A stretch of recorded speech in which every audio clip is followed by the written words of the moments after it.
Good evening. This is Family Talk Show, of course, with me, your host Brenda Mahora, and you're very welcome. I welcome you, everyone who has been at a birthday, who has been at a wedding. You're very, very welcome. And those ones who are traveling to go back home, I wish you well and a safe journey. Today with me, I have Andrew Kyeyune, who is an educationist, and I have Madame Nagudi Jesca, who is a counselor. And today they're going to be taking us through a lot of things, expectations of parents and children as they're reporting back in third term. Very welcome, Madam Nagudi and Andrew. Oh yes, thank you very much. Please introduce yourself. I guess we have viewers who are just watching Family Talk Show for the first time. All right, a good evening all the viewers out there. Thank you so much for always tuning in to Family TV. I'm Kyeyune Andrew, an educationist, at the same time a counselor. With me is the lady. She can also introduce herself. My twin sister. Good evening, viewers. I'm glad to be here once again. My name is Jesca Nagudi, a mother, a teacher, a counselor, ready to discuss. Our children are heading back to school. What is expected of us as parents? What is expected of us as teachers? What is expected of us as a country?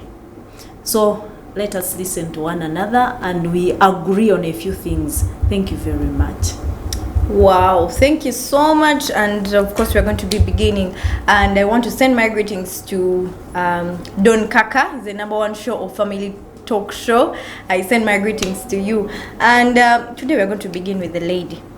I think here, let's begin, because the other time, Madam Nagudi, you said that there was a lot of stress and children started, some of them threw themselves off the buildings because of the stress.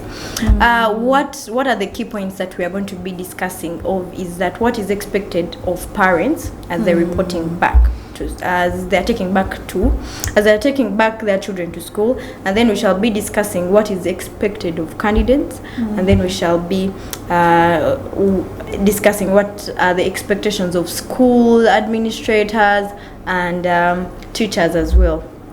Thank you very much, Brenda. Yes, we were here discussing what was expected of parents as children were heading home for the short holiday of 3 weeks. First of all, I want to congratulate all the parents who have been able to take care of their children in the 3 weeks. Some of them were just a week, others were 2 weeks. We want to appreciate you for taking good care of the children because at least they have had a sharing with you. They have told you what was at school, what could have hurt them here and there. Now that they have told you and you have talked to them, I believe you have done that. And trust me, we are coming in for a very short term. Very, very short term, but very crucial in the academic ladder, very crucial in the lives of the children, very crucial to everybody actually, because this is a term where we are going to conclude all. Some of you are concluding 7 years in primary school, some of you are concluding 4 years in O level, and some of you are concluding 2 years in A level. So it is really a really crucial term, and it's going to be a term of determination, a term of decision making, a term of I wouldn't call it stress, but a very pressurizing term for all the stakeholders. Who are the stakeholders in this case? We have the teachers, we have the parents, we have the students. So all of us are going to be at a very tasking time where we are supposed to do a lot in the shortest time. Yes, it is true. By closure of term 2, there were a number of challenges that many of the schools had faced. But trust me, we believe that a lot has taken on or has taken place as you were with the children. You've been able to talk to them. That's my belief, that you've been able to talk to them. You have counseled them. Now, the mantle is, or the onus is on us as schools to receive these children, and we begin from where you have stopped. Brenda, this term, we really have to focus so much on how best can we leave another class to the next level. Whatever has been disorganizing us as schools, as students, as parents, we need to try as much as possible and sort them. For example, for students, this is the final lap. if it was athletics, it is the final lap. You have reached the finish line. You are almost there. Anything that is going to disorganize you, P7, senior 4, senior 6, anything small, if you don't handle it well, it can disorganize you. So I am encouraging all the parents out there, as you plan to bring the children on Monday, please emphasize the idea that they are in the final lap. I'm not forgetting the children in other classes, because sincerely, this is a promotional term. So many things are at stake if you don't do what is right. If you allow small things to deviate you, if you allow people who are not focused to be your friends. So this time we expect a lot of focusing on how we go to the next level. Yes. Wow. And Andrew, you're going to tell us what are the expectations of parents as their children, or as they're taking back their children for third term. Oh yes, thank you so much. And I must also thank Madame Jesca for Education in the Nation. There is a lot that is expected of parents. Many times parents only think it's about paying school fees. And you realize that once parents have deposited fees on school accounts, they imagine that is all.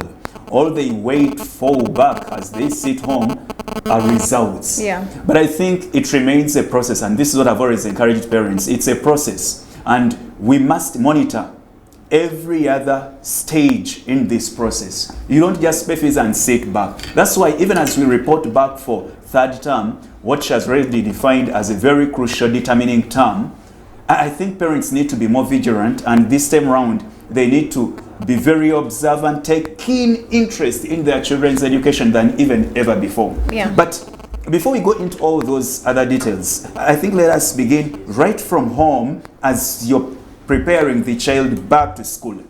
Parents out there, step number 1, check your children's suitcase. We agreed the other day that you check the suitcase as they report back home to ensure that whatever items you gave them back then as they were reporting is exactly what they have reported back with, without any other items stolen from their colleagues. Now this time around, as still you're taking them back to school, be very vigilant. It becomes a shame to find that as they are checking your child in, only to find your very own with a phone, well knowing it's illegal in school, it's not allowed.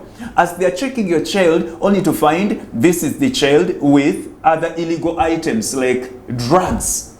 And be very careful. These children have all the tricks of where to hide these unnecessary items. If it is a loaf of bread, you lose nothing checking even inside the loaf of bread, because you know this is where they hide some of these unnecessary things. At times you give them money to go shopping, but you know that even the biscuits they buy, there is a specific type that is mixed with a certain drug. Are you that observant? So look at all those other details. It's not a question of have you packed your suitcase, throw it in the boot and we move. I think it should be beyond that. Then as a parent, check your dress code as you're taking back the child to school. I have moved, actually some schools, especially private schools, started last week. And you find the schools I visited, I'm always very keen and I'm very observant when the season sets in. Some children were chased from the gate. Go back and dress properly. But at times you find the child is poorly dressed, but it is worst pronounced to the parent, especially the female parents. Short skirts. If you're lucky, she's putting on a jean trouser, it is damaged, a sign that even the brain is damaged. So let us avoid these embarrassments as parents. It may not necessarily be the biological parent, but whoever you've trusted to take back your child, let that person respect the dressing code of any educational institution or any school, so that we avoid that. And besides, before you look at the dress code of you yourself, look at your child. It is not about the child is in proper uniform. Right from the hair, look at the hairstyle. Why should your child report to school and then you're told, first go to the nearby salon? As if the child just jumped from heaven and all of a sudden you met somewhere to go to school. I think parents, it is beyond paying fees. Check your hair, the hair of the child. Check the skirt. Why should your daughter be in a very tight skirt? Why should your boy be in already a cut trouser, piped trouser? Let us look responsible parents. Then, as you drop the child, identify. I know in the early days, we advised you the other time to identify their challenges, especially in the academics. And I'm sure right now, you know where your child is challenged. So as you report then the child back to school, especially the candidate, and by the way, even semi-candidates, identify a teacher or two. Say, Madam Brenda, my child is challenged with especially math. Is there any way we can design a special arrangement? Say this child is helped to the last hour. Don't just drop the child, because remember, in my class I have over 100. I may not have the time to look at every other child in a special way, but trust me, if we have had a prior talk, even when I go to class, I'll first look out for that child. Is she around? Is he around? If possible, come and sit even closer. So identify teachers who can help your children. It is just not a question of I've paid fees, everything will then be run automatically. I think it's beyond that. Then study the school programs, parents. Schools have programs. There are schools that have designed parents' days. It's not a question of throwing in the child, then you say, I am too busy, I'm running away. No, that on such and such a weekend, we shall have maybe a senior one day, a candidates class, say prayer day, because I know we're going to have candidates who will have those sessions for prayers as we dedicate them to before they begin their exams. Get to know all those programs. If it's senior 5-day, careers day, we're going to have careers day, especially for senior 2s, as they drop some subjects, speaking on to other subjects. Be part of this. We must work as a team if we must all, at the end of the day, get to the desired goals or results. It's not a question of you keeping quiet and you leave the whole mantle to the teachers. Then, counseling should be a continuous process.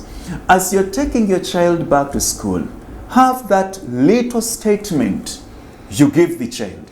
That one little statement.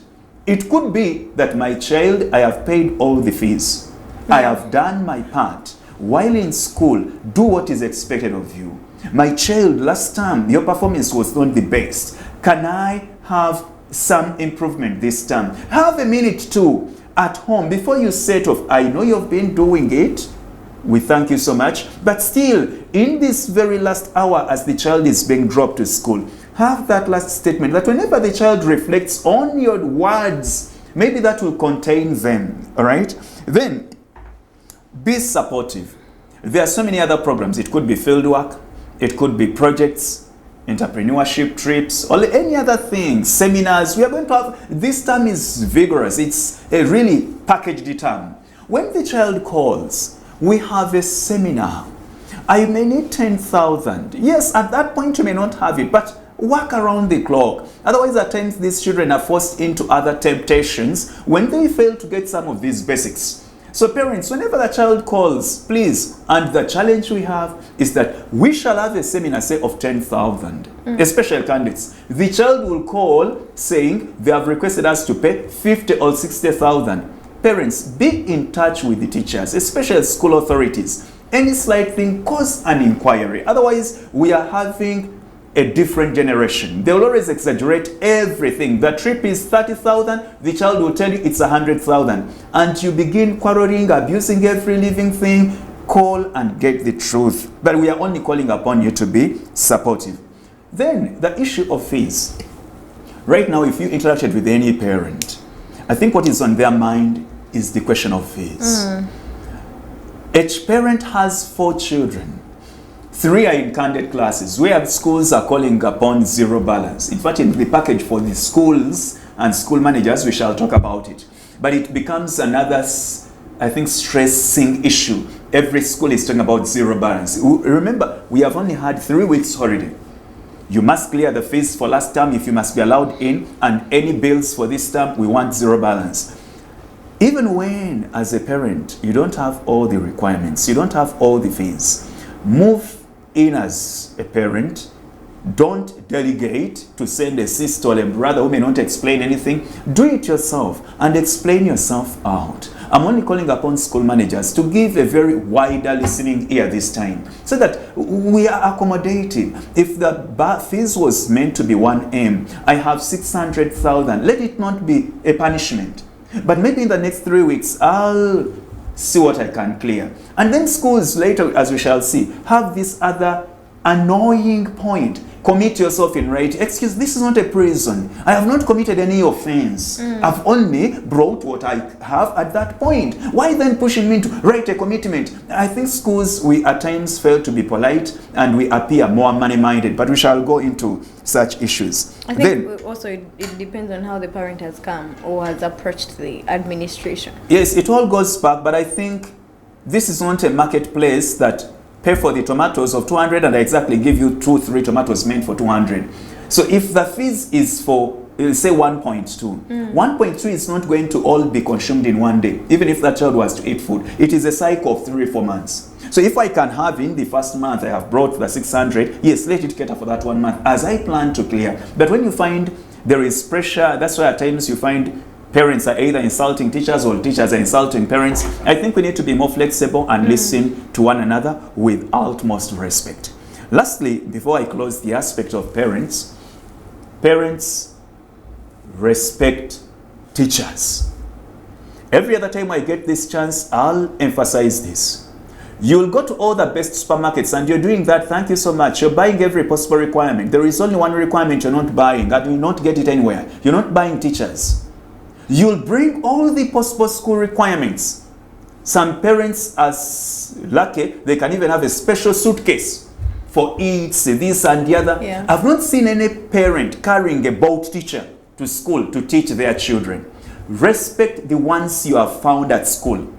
Give them respect because they are now going to add value onto your children. From where you ended, that is where they are beginning from. Let us always appreciate we are two parents in this game.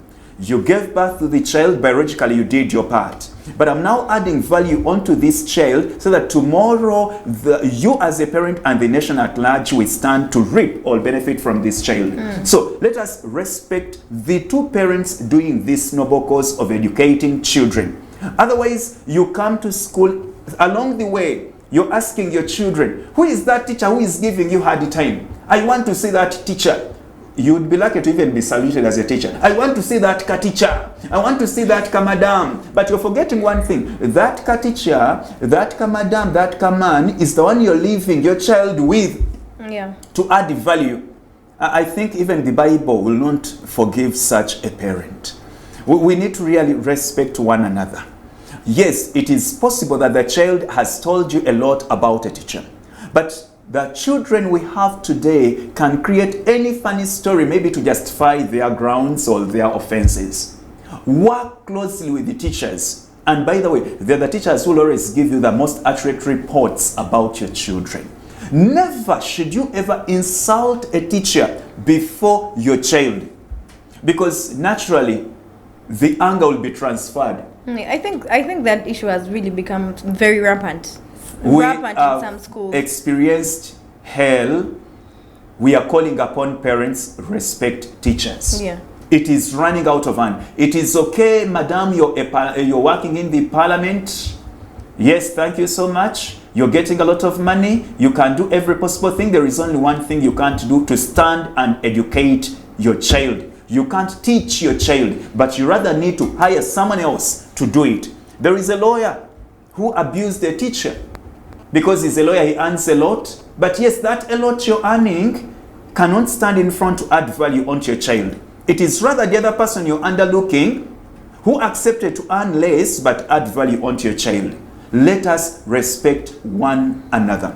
That is all I can share for now that is expected of parents. I know the talk should have been even bigger than that. But remember, we are looking at the three stakeholders. We are going to look at what is expected of the children. Our children out there who are listening, there is a package for you as well. And what is expected of the schools and the school managers and teachers where we are planning to take our children. Yeah. Oh, I yes. think before we leave the expectations of parents and as they're taking back their kids at school, I think we should, Madam Nagudi, who is a counselor and who is a guide that can also emphasize on the point of parents like bullying teachers in school. Do you think that some parents lack some counseling and guidance in one way or the other? Yes. What is the challenge and what is causing it? Okay, I wouldn't say they lack guidance and counseling because they are old enough to know what is right. By the time you carry your child and bring him or her to school, you know you're taking your child to somebody who is going to act as a parent to them. Sure. But the problem comes in because of disrespect. Some of our children, our parents were not raised well. Some of them think when you have a lot of money, you should step on everyone's head. Because a teacher, by the way, in this nation, a teacher should be respected, actually everywhere, because all of us went through the hands of a teacher. Whether I dress poorly, whether I earn little, whatever it is, I am a teacher. Because we are, the nation is. Because the teacher is the one who builds the nation. So when you talk about bullying, I think it is true. Some parents like bullying teachers because they look at them. Sometimes you look at the physical appearance. I always refer to James chapter 3, which says, "Dear brethren, not many of you should become teachers, for teachers will be judged with greater strictness." Yeah. If you have your Bible at home, please open James chapter 3, especially our friends who disrespect teachers. For we are going to be judged with greater strictness simply because our words either mold, build, or destroy. The power of the tongue. That is the message I can tell to parents. I can forward to parents who are disrespectful, who misuse their tongue. Brenda, I was at a certain school where a parent came and beat up a teacher because, yes, slapped a teacher. Real slapping in real time. Slapping a female. We mothers, we are a little funny. Yes, I agree, we go through a lot of pain raising children and what have you. But I want you to imagine a situation where you slap a teacher in the presence of a child. I was there, I witnessed it. But what was the problem? Because the child was caned for having cheated exams. Can you imagine? Yes, I saw it. It was so embarrassing. There was also another scenario, Mr. Kyeyune, before you talk about it, where a teacher beat a matron. I saw that. Hit a matron and everyone was cheering up. This is something realistic. Yes, I agree, as teachers, sometimes we go overboard. Yes, maybe we get so angry and maybe we beat the children or we abuse them or we call them names. But there is a proper way. So when you talk about bullying, dear parents, my fellow mothers, mostly, the fathers are tough, but I've not seen a father slap a teacher. But I've seen a mother or mothers beat teachers. Trust me, the moment you do that, you have created enmity for your child. True. Nobody will take care of your child. For example, if I know that this lady, the mother to James, is that weird-mannered, I will withdraw from helping your child. Because for us, we know when your child commits a crime and maybe we try to punish them, you come and beat us. We went to school. We are educated. You have a degree, I have a degree. Why come and slap me? Can't we sit on a round table and talk? And you're going to tell me, why didn't you sit with the child and talk to the child? By the time the school punishes that child, maybe they have tried their level best. I want you parents to know, the Bible clearly says, me, I'm a Christian, spare the rod and spoil the child. When I was young, I did things of young people. When I grow up, I am doing what adults must do. So we are grooming these children to better people. And you know, it's still the same Bible advises us to raise children in the right path, that even when they later grow up, they'll never leave the right path. Now, when do you want us to give them the right path? And what is painful?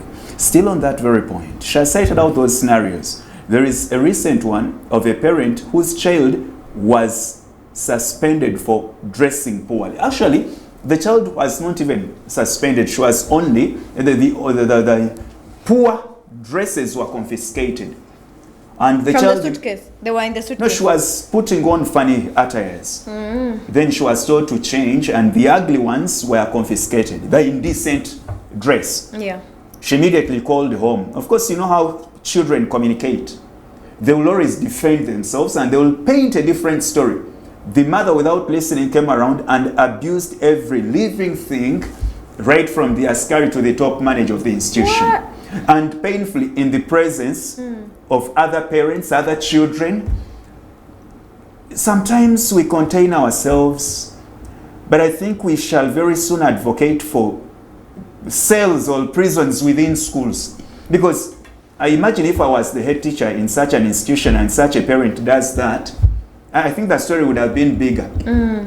Because I think such a the parent would have school been rules- immediately school rules, arrested. because- Because a school, ladies and gentlemen out there, a school is not like any other place. Is it that the school rules are so low or are so... No, they are not so. At really times, penalize school these managers can parents? ignore you and you think you're very wise, but they have chosen the peaceful button to let the hell go out. But not because they cannot take action, because it would be just a question of calling upon the security guards to put such a person inside for a while. Because in a school, we have not come to abuse. We have not. It's an educational institution where we are supposed to impart morals. Yeah. The way you enter school is not the way you behave while in a bar, while in a lodge. It is a totally different institution. Just like you see a church. Every institution has its own principles. But parents, I think we are not very happy.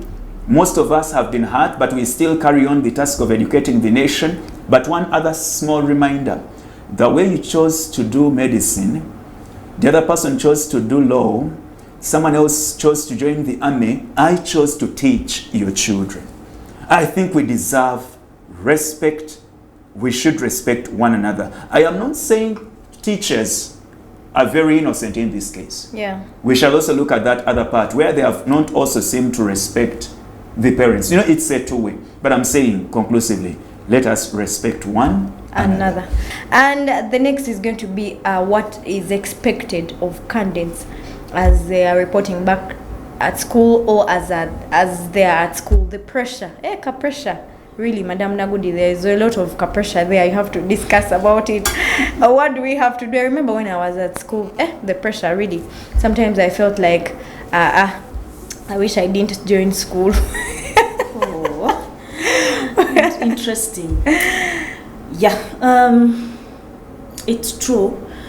As the term is opening, we expect a lot from our dear children.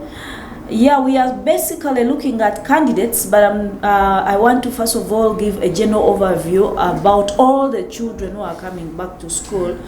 Yes, what do we expect of you? We expect you to come with your best manners ever, best character ever. If you have been misbehaving in the previous terms because of being at home, because of COVID, because of whatever, this time we expect you to have the best of your manners. Come along with them. Please leave the bad ones behind. We expect children to know and to appreciate the fact that we are closing the year. If it was about finances, we would call this a financial year. We are closing the year and we are going to look at what are the profits we've made. And that is the results. Yeah. You have talked about pressure. I don't want to deny, expect pressure. Pressure, The children, especially the candidates, semi-candidates, expect pressure. Because let me tell you, what we expect of you is to get a good grade. At the end of the day, you're going to be assessed based on what you're going to get at the end of the year. Even in the working world, tomorrow, a few years from now, you are going to be assessed based on what you're going to score at the end of this year.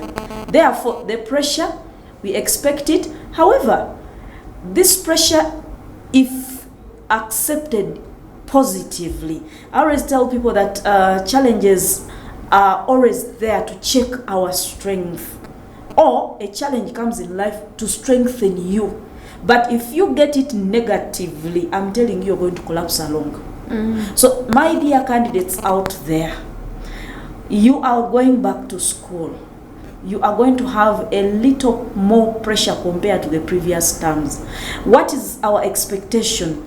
Come well knowing that we are into a promotional term.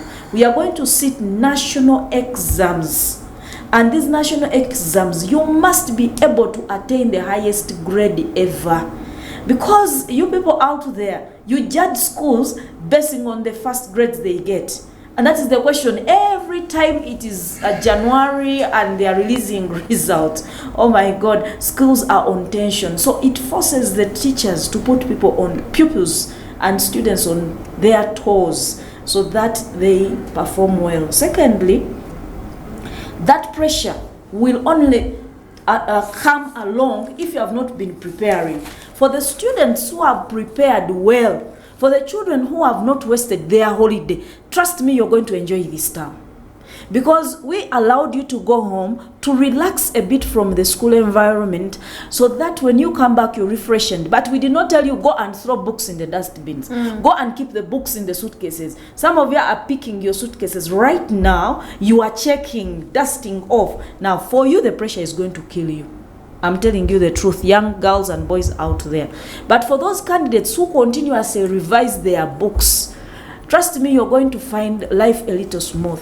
The other thing, whereas we are saying the children are going to be pressurized, even us, we are under pressure. I don't think there is anybody who is under pressure like the teacher. Because your grades that you produce through your children is the determinant of you having the job or losing the job. So trust me, everyone is working along. As children will be entering into the examination room to sit, I always tell students, you don't enter alone. You enter with 3 other human beings in that examination room. You, who is going to write, the teacher behind that subject, and the parent who pays the school fees. We are with you. So the pressure is not only on the students. However, the onus is upon you, dear candidates, to decide on what you want. Decide what you want. If you want a first grade, if you want 20 points, if you want a first grade in P7, S4, and then the good points at S6, you must have put up a plan to get them right away at the beginning of the year. So those ones who are panicking, it's going to be a little bit hard. For senior 4s, they have barely 35 days. For senior 6s, at least they have a month plus. But for senior 4s, however, I want to encourage everybody out there, as a candidate, as a word of counsel, you are not the first person who has done these papers, and you're not going to be the last person. Prepare yourself very well. Read your books. Avoid bad company. Avoid people who take your time. Concentrate. Even when you have not been performing well, I want to tell you, you can change your grade even in 3 weeks' time. Do not give up. Do not heed to pressure.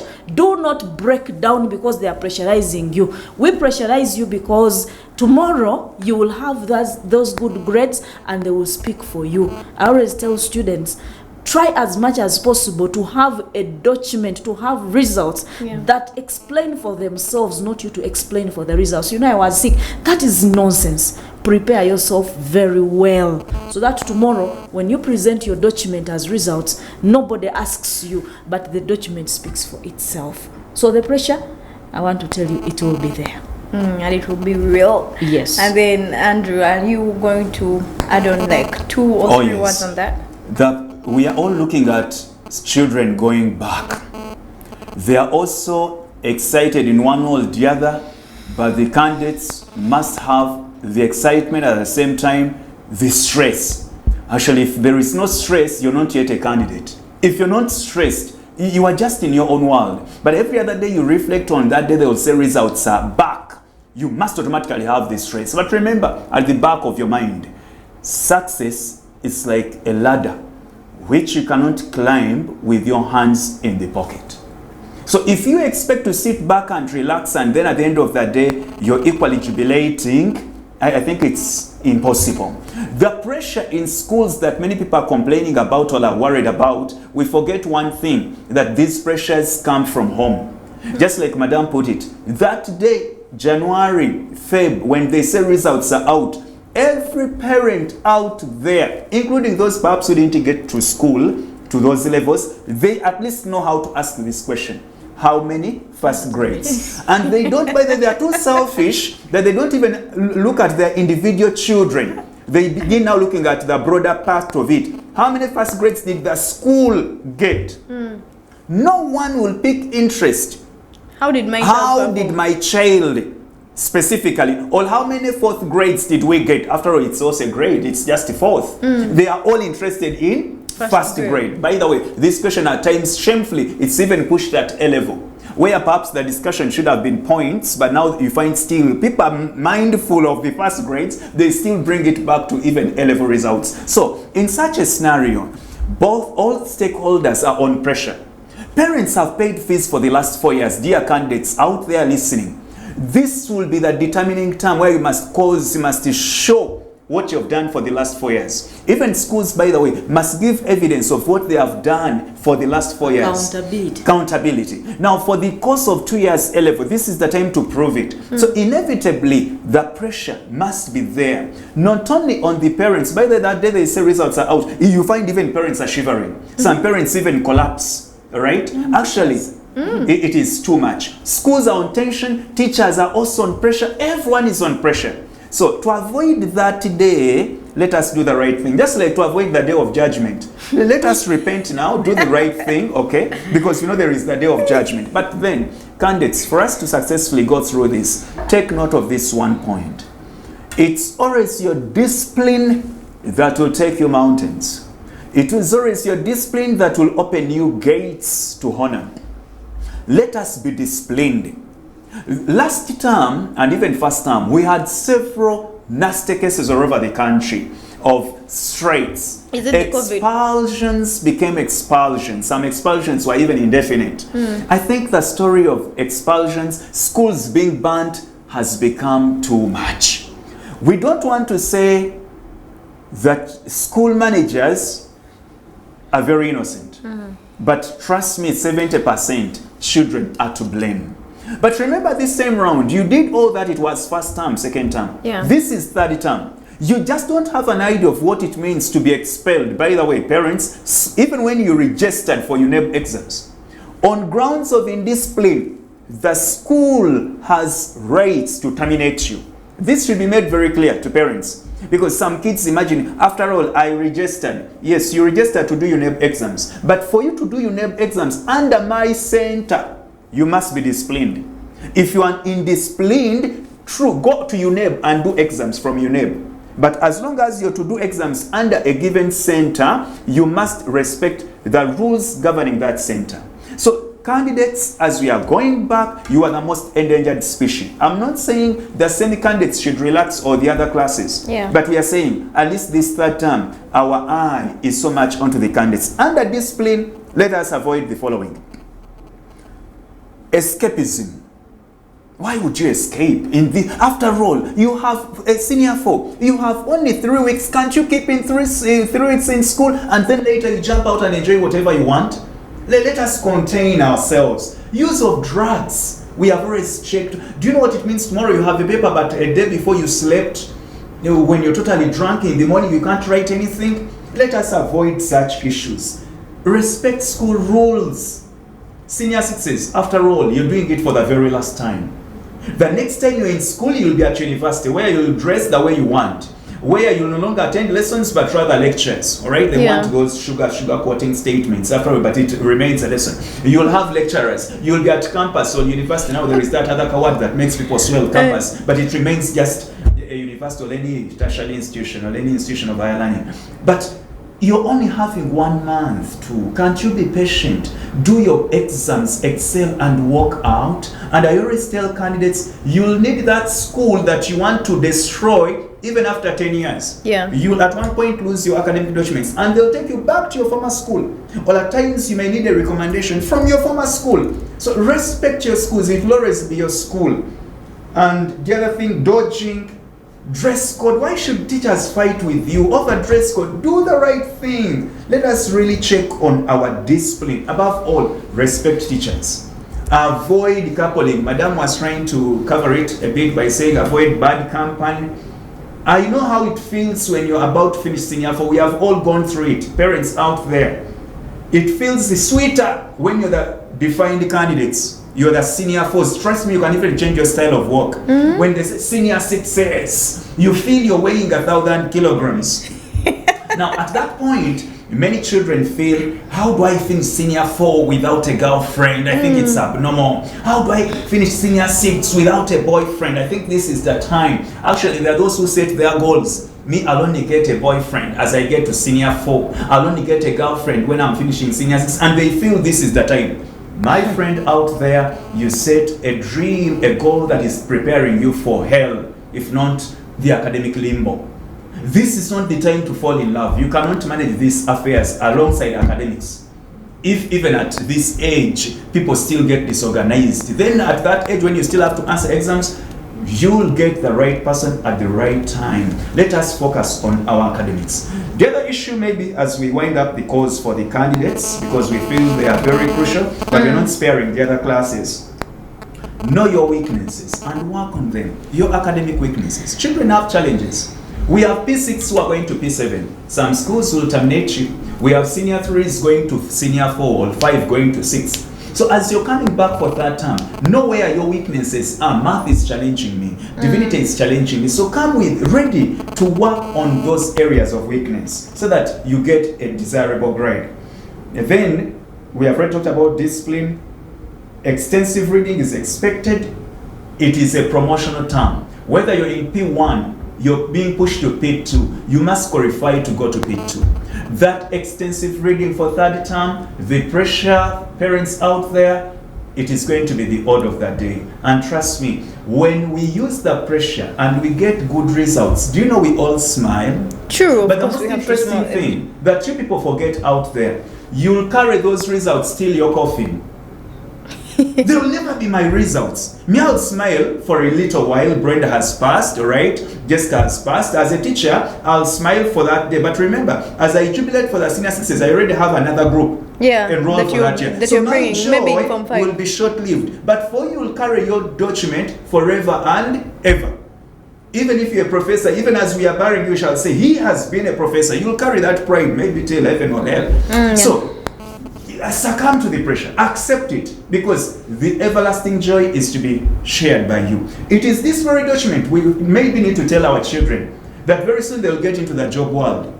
You will compete. Trust me, the first criteria kicking you off will be the weight or the beauty of your papers. Jessica has 4th grade, I present a first grade. Chances are that I'll be picked on first. I present 20 points, or either 4 points, she has 20 points. Trust me, she'll be picked on first. So parents need to tell their children, as teachers are putting you on pressure, or as they're putting you on pressure, it is entirely for your own good. Yeah. So appreciate it. By the way, parents, this is homework. Reflect on teachers who put you on pressure. They're the teachers who made you what you are. They're the ones who made you get those sweet grades that elevated you to where you are. Tonight, give them a call. If their phones are connected to mobile money, wire some little coin. It will excite that teacher. It will excite that teacher. I am a lawyer, but I remember the pressure you used. I am now a journalist, I'm Brenda on Family TV, but I still remember that economics teacher. Please have this 30,000 for your evening. I know. It will do them joy. Madam Jessica, please, you're Than going to condemning the get teachers for the pressure, yet it's the pressure that made you now be where you are. Don't worry, I'm going to wire some mobile money I like that. on that teacher that pressure. I like that. Oh my God. Madam Jessica, you're going to conclude, or you're going to give us your parting shots on expectations of teachers. We're not going to leave out. Thank you very much. Leave out without talking about them. We cannot forget talking about our beautiful teachers, because we are the nation is. Yeah. Without us, none of us would be here. Without teachers, you great men and women out there with all your very beautiful degrees, you'd be nowhere apart from the gardens and above all elsewhere. We thank you, teachers, so much for the work that you're doing for the nation. I appreciate you so very much, and I salute you everywhere you are in this country and beyond Uganda, because I love teachers. It is a calling.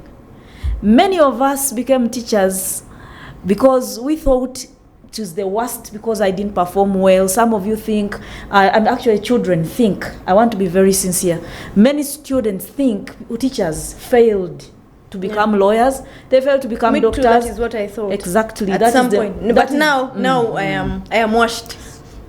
We glorify God for I that. did education because it's the only thing I wanted. So many because you wanted. It's the only thing I wanted. Many children out there, before I talk to the teachers, I want you to appreciate the fact that that man, that woman who stands before you to share a little of their brain is going to make you a better person tomorrow. Appreciate them, thank them, and at the end of the day, celebrate them. Because many times when results are out, this is what we hear: I thank myself, I thank my parents and my God for making it. Appreciate your teachers. I always complain and say, teachers are the unsung heroes in this country. But we still work. Dear teachers out there, as our children come back, we are in the final lap. We have seen the finish line. Let us work around the clock to ensure that we finish well. Teachers out there, as we pressurize the children, keep talking to them. Identify a child who is breaking down. Call them and say, you can make it. Please, please, please continuously talk to the children. Identify those children who have a challenge in your subject and help them revise much better. Give them better ways of making it to the next level. About punishments, dear teachers, as we punish, especially the children who are not able to grasp things in a faster way, we call them slow learners. Those children need you now. This is a time when they need you. Have time for them. Talk to them. Fellow administrators in this country, encourage our teachers to look at children as their children. Let us not distance ourselves from our candidates, from our students. And administrators, I beg you, as you are there, listen to the students, listen to the candidates, talk to them, don't desert them. Otherwise, I know at the end of this year and in January when results are released, I pray that all of us jubilate, parents, children, and schools. We jubilate for having succeeded and acquired the best out of our candidates.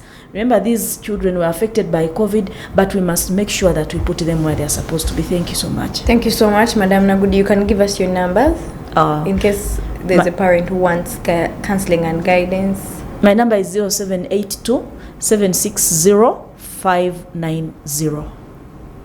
Mr. Andrew, you can give us your numbers. Thank you so much. We thank all the parents out there and our candidates. Let us all embrace the pressure, the tension, because we want a better Uganda, we want a better generation, we want better children. So let us work as a team, let us work with teachers, let's love one another in this game. Let us not necessarily condemn. Schools, let us never ignore. Rather, let us so much focus on guidance and counseling. We are handling a defined generation, let us appreciate that, and we do continuous guidance and counseling. In case you need our services, because that is what we understand best, feel free, call on this number 0706 281566 0706 281566. I remain Kyeyune Andrew, your educationist. Thank you. Thank you so much, Mr. Andrew and Madam Jesca. That has been Family Talk Show only here on Touch of Uganda Family TV. I love you so much. Brenda Mahoro is my name, and those ones who have been tuned in, you're really so much of the support to me. And may you have a blessed day and a blessed weekend. I love you.